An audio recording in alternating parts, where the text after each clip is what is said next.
राज्य सरकारी कर्मचारी, अधिकारी आणि सर्व पेन्शनर्ससाठी आजची अतिशय महत्त्वाची आणि मोठी ताजी अपडेट समोर आली आहे. वित्त विभागाकडून एक महत्त्वाचा आदेश जारी करण्यात आला असल्याची माहिती समोर येत आहे आणि या निर्णयाचा थेट परिणाम लाखो कर्मचाऱ्यांच्या वेतन, भत्ते आणि पेन्शन प्रक्रियेवर होणार आहे.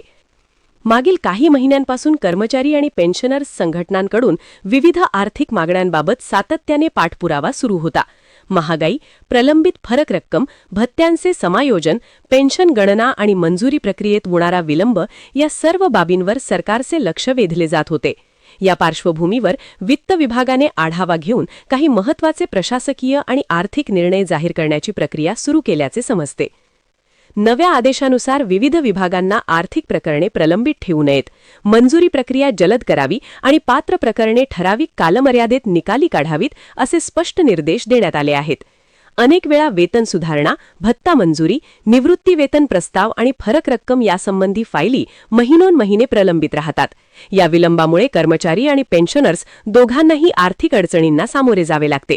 त्यामुळे वित्त विभागाने विभागनिहाय जबाबदारी निश्चित करून फाईल निपटारा गतिमान करण्यावर भर दिला आहे. विशेष म्हणजे पेन्शन प्रकरणांमध्ये गणना पद्धती, कागदपत्र तपासणी आणि मंजुरी साखळी स्पष्ट करण्याबाबत मार्गदर्शक सूचना देण्यात आल्या आहेत. भत्त्यांच्या बाबतीत देखील महत्त्वाचा मुद्दा पुढे आला आहे. महागाई भत्ता, प्रवास भत्ता, विशेष भत्ते आणि इतर अनुदान यासाठी निधी उपलब्ध असूनही प्रक्रिया विलंबामुळे रक्कम थांबते अशी अनेक तक्रारी होत्या. आता निधी वितरणासाठी डिजिटल मंजुरी प्रणाली आणि वेळेची मर्यादा यावर भर देण्यात येत आहे.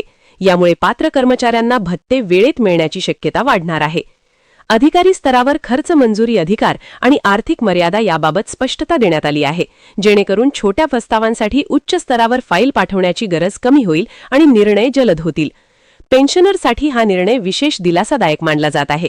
निवृत्ती वेतन प्रस्ताव, सुधारित पेन्शन, कुटुंब पेन्शन आणि फरक रक्कम प्रकरणे प्राधान्याने निकाली काढावीत असे निर्देश दिले गेले आहेत. अनेक निवृत्त कर्मचाऱ्यांची फाईल केवळ तांत्रिक त्रुटी किंवा कागदपत्र पडताळणी अभावी अडकून राहते. आता अशा प्रकरणांसाठी तपासणी यादी आणि मानक प्रक्रिया लागू करण्याचा प्रयत्न सुरू आहे. बँक आणि कोषागार यांच्यातील समन्वय वाढवण्यावरही भर देण्यात येत आहे, जेणेकरून मंजूर रक्कम खात्यात जमा होण्यात उशीर होऊ नये. या आदेशाची अंमलबजावणी आदेश जारी झाल्याच्या तारखेपासून लागू मानली जाते. मात्र प्रत्यक्ष फायदा विभागनिहाय अंमलबजावणीवर अवलंबून असतो. त्यामुळे प्रत्येक कर्मचारी आणि पेन्शनरने आपल्या विभागातील प्रशासन शाखेशी संपर्क ठेवणे महत्त्वाचे आहे. वेतन स्लिप, सेवा पुस्तिका, पेन्शन कागदपत्रे आणि बँक तपशील अद्ययावत आहेत का हे तपासणे आवश्यक आहे. काही ठिकाणी अफवा पसरत आहेत की सर्वांना तात्काळ मोठी वाढ किंवा एक रकमी रक्कम मिळणार आहे, पण अधिकृत परिपत्रकाशिवाय अशा बातम्यांवर विश्वास ठेवू नये. शासन निर्णय आणि वित्त विभागाचा लेखी आदेशच हा अंतिम आधार असतो. कर्मचारी संघटनांनी या हालचालीचे स्वागत केले असले तरी अजून काही प्रलंबित मागण्या असल्याचे सांगितले जात आहे. पुढील बैठकीत आणखी आर्थिक निर्णय होऊ शकतात अशी शक्यता व्यक्त केली जात आहे.